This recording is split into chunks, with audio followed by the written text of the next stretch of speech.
बिस्मिल्लाहिर्रहमानिर्रहीम। उम्मीद करता हूँ आप सब खैरियत से होंगे। आज हम बात करेंगे चैप्टर नंबर 3 जिसका नाम है मेजर्स ऑफ लोकेशन। इसमें जो शॉर्ट क्वेश्चंस पूछे जाते हैं उस पर बात करेंगे और शुरू करते हैं जी। ये कुछ शॉर्ट क्वेश्चंस हैं जो मैं पहले 2 चैप्टर्स के पहले से डिस्कस कर चुका हूँ, तो ये आपको नज़र आ रहे हैं। ये 2019 के पेपर में पूछे गए थे। लें जी, ये सवाल है, मेजर्स ऑफ सेंट्रल टेंडेंसी से सवाल आया है कि for the following 8 observations show that summation x minus X bar equals to 0। बड़ा आसान सा सवाल है। आपको ये x की वैल्यूज़ दी हुई हैं, ये आपने ऐसे लिखनी है। सबसे पहले आपने x बार फाइंड कर लेना है। ये मैंने यहाँ पर किया हुआ है, जो कि होता है समेशन x ओवर n, और उसके बाद x माइनस एक्स बार यानी कि x की हर वैल्यू में से ये वैल्यू सब्ट्रैक्ट करनी है। 73 minus 44.25, 78 minus 44.25 and so on. ये माइनस करके सारी वैल्यूज़ लिखेंगे, इनको ऐड करेंगे तो ये 0 के इक्वल आएगा। ये प्रूफ करना था। ये प्रॉपर्टी भी है अरिथमेटिक मीन की, sum of deviations taken from mean is always 0। तो सम ऑफ डेविएशंस, ये डेविएशंस हैं जो मीन से ले तो इनका सम 0 होता है। आगे चलते हैं जी। इसी चैप्टर से एक और सवाल पूछा गया इस पेपर में। ये सवाल है, a student obtained the following marks in an examination. English में, उर्दू, मैथ, इस्लामियात, साइंस में ये मार्क्स हैं। वेटेड मीन फाइंड करना है। वेट्स दिए हुए हैं 4, 3, 2, 2 एंड 2। तो वेटेड मीन का फार्मूला बड़ा आसान, ये x दिया हुआ है, ये w दिया हुआ है। सवाल को पहचानना भी मुश्किल नहीं था, सीधा सीधा उसने पूछा हुआ है वेटेड मीन। ठीक है, तो आपने वेटेड मीन का फार्मूला जो कि होता है summation WX divided by summation W। ये समेशन WX की जगह मैंने 1016 पुट किया, समेशन W की जगह 14, और ये आंसर आ गया। ठीक है, तो आपने जस्ट एक कॉलम बनाना है खुद से, W और X को जो मल्टीप्लाई करके आएगा ये वाला कॉलम। ठीक हो गया, आगे चलते हैं जी। 2018 के पेपर में ये सवाल आया हुआ है इस चैप्टर से। ये बड़ा इंपॉर्टेंट सवाल है। इससे रिलेटेड और तरह के भी सवाल आते रहते हैं, जैसे कि 10 वैल्यूज़ का मीन ये था, एक और वैल्यू ऐड हुई तो मीन ये हो गया, बताएं वो वैल्यू क्या थी। ठीक है, तो ये सारे एक कैटेगरी के सवाल हैं। ये ज़रा देखिए कैसे होता है, इसको गौर से समझिएगा। Arithmetic mean of 20 values is 25। By adding 4 more values the mean becomes 30। 20 values का मीन 25 था, 4 वैल्यूज़ और ऐड हुई तो मीन 30 हो गया। तो वो 4 वैल्यूज़ फाइंड करें अगर उनके दरमियान रेशो ये है 1:2:3:4। तो इस तरह के सवाल करने के लिए आप ये ज़हन में रख लें कि आपको अगर 2 मीन दिए हुए हैं तो आपको 2 समेशन x मिलेंगे। एक समेशन x में से दूसरा समेशन x आपको सब्ट्रैक्ट करवाना होगा। जब वो आप काम कर लेंगे तो उससे आगे काम आसान हो जाएगा। तो ये देखिए प्रोसीजर क्या है। देखें, आपको x बार 20 वैल्यूज़ का दिया हुआ है और x बार जो 20 वैल्यूज़ में 4 और ऐड की गई तो ये भी दिया हुआ है। ठीक है, तो यहाँ से 2 समेशन x निकलेंगे। इसकी मैं बात कर रहा था।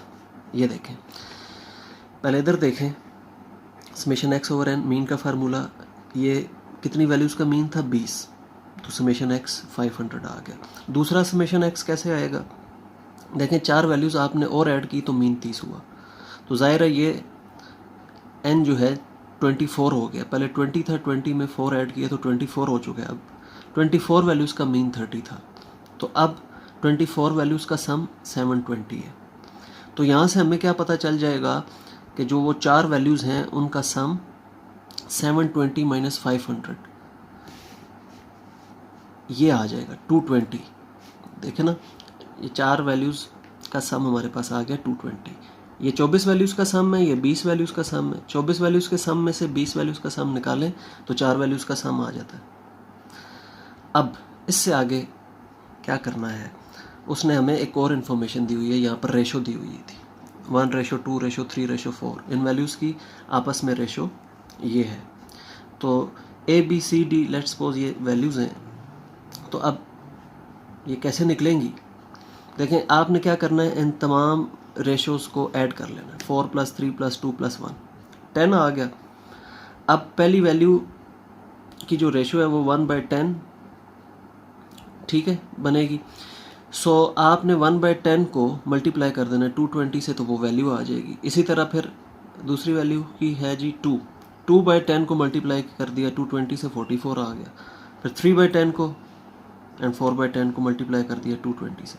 तो सारा खेल दो सम्स का है, दो सम्स आ गए, उनको सब्ट्रैक्ट किया, 4 वैल्यूज़ का सम आ गया। अब वैल्यूज़ कैसे निकली, इन रेशोज़ को 1/10, 2/10, 3/10, 4/10 को इससे मल्टीप्लाई कर दिया, ठीक हो गया।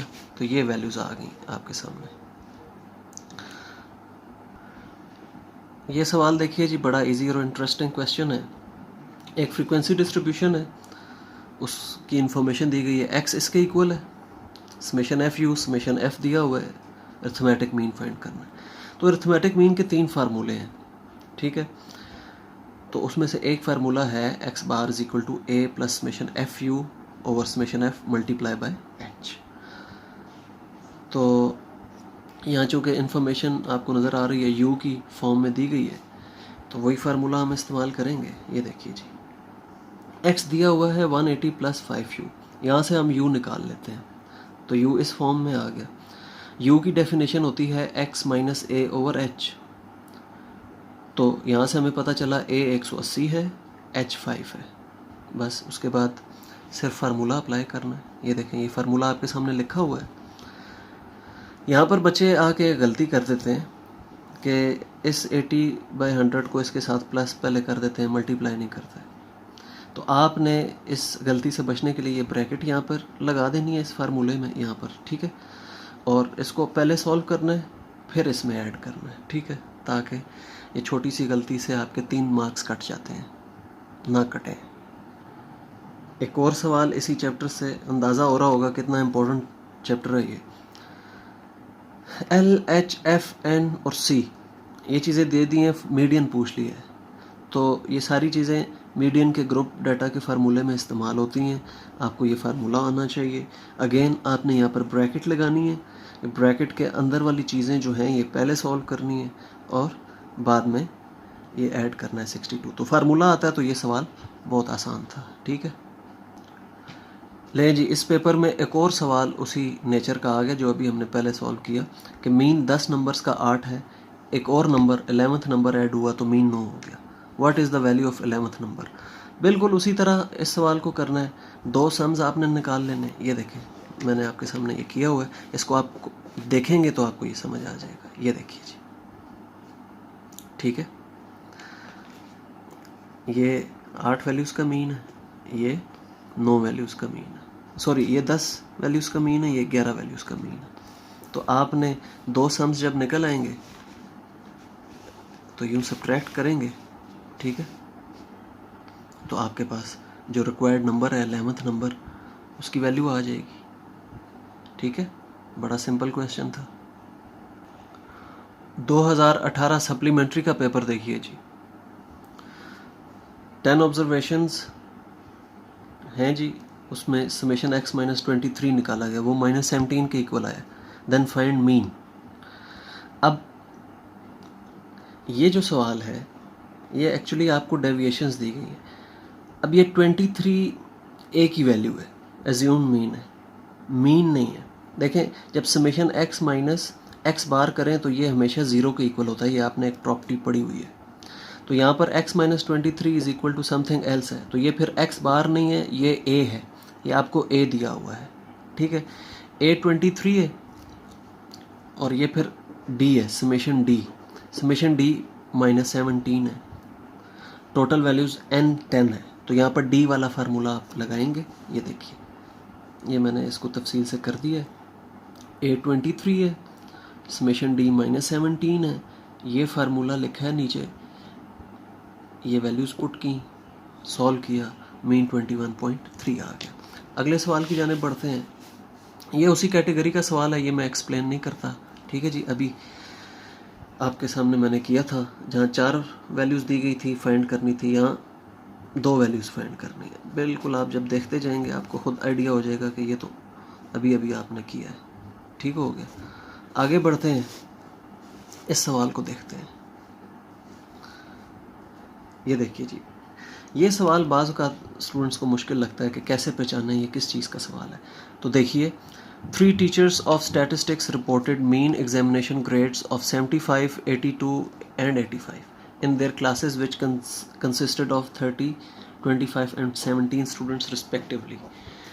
Determine the mean grade for all classes. देखें, ये अगर इसको गौर से पढ़ें तो ये क्या चीज़ दी हुई है, मीन एग्जामिनेशन ग्रेड्स, मीन दिए हुए हैं। 3 टीचर्स ने मीन दिए हैं, x1 बार, x2 बार, x3 बार। फिर ये उनकी क्लासेस की तादाद है, n1, n2, n3। अब कह रहा है कि तमाम क्लासेस का इकट्ठा मीन बताइए। तो ये एक्चुअली कंबाइंड मीन आपसे पूछा गया है। यहाँ कोई वेट्स का जिक्र नहीं है, वेटेड मीन का जिक्र नहीं है, या नॉर्मल मीन का जिक्र नहीं है। बच्चे इसको x ले लेते हैं, इसको w ले लेते हैं और पता नहीं अजीब तरीके से इसको सॉल्व कर रहे होते हैं। तो ये इसका तरीका है जनाब, कंबाइंड मीन को सॉल्व करने का। ठीक हो गया। ये फार्मूला है कंबाइंड मीन का, n1 x1 bar, n2 x2 bar, n3 x3 bar divided by n1 plus n2 plus n3। ये वैल्यूज़ यहाँ मैंने पुट की हैं, फार्मूला नहीं लिखा, जस्ट वैल्यूज़ पुट कर दी हैं। ठीक है, तो ये कंबाइंड मीन फाइंड करना था आपने। आगे देखें, एक और शॉर्ट क्वेश्चन इस चैप्टर से आया है। तो काफ़ी सारे शॉर्ट क्वेश्चंस आते हैं इस चैप्टर से। आपको दिया क्या गया है इस सवाल में, लॉगरिथम्स दिए गए हैं 3 वैल्यूज़ ऑफ x के, यानी कि ये x, बच्चे यहाँ इसको x देखते हैं तो समझते हैं ये x है। भाई ये इसको पूरा पढ़ो, logarithms of 3 values of x are this and this, find geometric mean. तो log x आपको दिया हुआ था, ये log x की वैल्यूज़ हैं।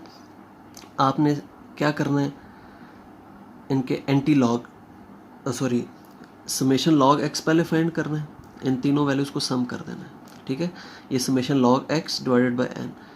तो समेशन log x, जो log x की 3 वैल्यूज़ हैं उनका सम किया, यहाँ पुट किया, डिवाइडेड बाय 3 और एंटी लॉग ले लिया। ठीक हो गया। ये इसको सॉल्व करके फिर एंटी लॉग लेना है, ज्योमेट्रिक मीन आ जाएगा। आगे देखिए जी, ये मैंने लिखा हुआ है ऑलरेडी सॉल्व। ये एक और पेपर आएगा, उसमें ये सवाल किया होगा, ये बल्कि अगले चैप्टर का सवाल है, इसको मैं बाद में डिस्कस करता हूँ। ये 2017 का एनुअल पेपर है, ये सवाल मैं डिस्कस कर चुका हूँ प्रीवियस वीडियोज़ में। ये वाला, ये अभी अभी आपसे कंबाइंड मीन का सवाल डिस्कस किया है। ये सवाल आप देखिए जी, अभी अभी हमने ये फार्मूला अप्लाई किया है। ठीक है, इसमें डिस्कस करने वाला सिर्फ ये सवाल है। A variable y is determined from a variable x by an equation y is equal to 10 minus 4x and x is equal to this. Find y bar and show that y bar is equal to 10 minus 4x bar. तो इसमें आपने y bar 2 दफ़ा find करना है, एक दफ़ा summation y over n करके और एक दफ़ा इस इक्वेशन की मदद से, और दोनों से y bar इक्वल आना चाहिए। तो सबसे पहले क्या करते हैं, हम x की वैल्यूज़ लिखते हैं।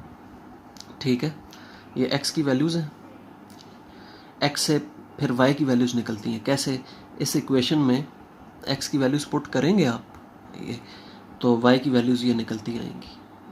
फिर x बार y बार निकाल लीजिएगा, वही formula, summation x over n x बार आ जाएगा, summation y over n y बार आ जाएगा। फिर ये इक्वेशन है, इस इक्वेशन में जब आप पुट करेंगे वैल्यूज़, इस साइड पे तो y बार 6 हमने फाइंड किया हुआ है, इस साइड पे x बार की वैल्यू 1 पुट करेंगे तो ये 6 = 6 प्रूफ हो जाएगा। ठीक है, ये करना था। ये 2016 सप्लीमेंट्री पेपर है, तो ये सवाल तो अब पूछने के चांस कम है क्योंकि हार्मोनिक मीन निकल गया। ये 3 वैल्यूज़ दी हुई थी, ये कहा गया कि इनमें बताइए अरिथमेटिक मीन क्या है, ज्योमेट्रिक मीन क्या है, हार्मोनिक मीन क्या है। तो सबसे ये प्रॉपर्टी है कि arithmetic mean is greater than geometric mean is greater than harmonic mean. सबसे बड़ा अरिथमेटिक मीन होता है, उससे छोटा ज्योमेट्रिक मीन और सबसे छोटा हार्मोनिक मीन होता है।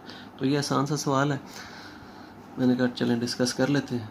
ये कंबाइंड मीन का एक और सवाल आया हुआ है जी, अभी डिस्कस हुआ है। Mean of 3 groups each consist of 10 values.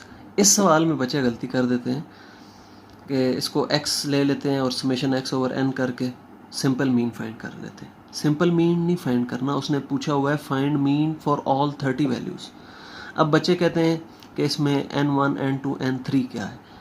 देखें यहाँ 3 ग्रुप्स की बात हुई है, each consists of 10 values, n1 भी 10 है, n2 भी 10 है, n3 भी 10 है, ठीक है। x1 बार 10 है, x2 बार 20 है, x3 बार 30 है।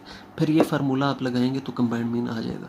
ये वाला अच्छा सवाल है, इंपॉर्टेंट सवाल है। बाज़ औक़ात यहाँ ईच कंसिस्ट ऑफ 10 वैल्यूज़ कह देता है, बाज़ औक़ात 15 वैल्यूज़, बाज़ औक़ात 20 वैल्यूज़, तो ये इसमें थोड़ी सी चेंजिंग कर सकता है। आगे चलते हैं।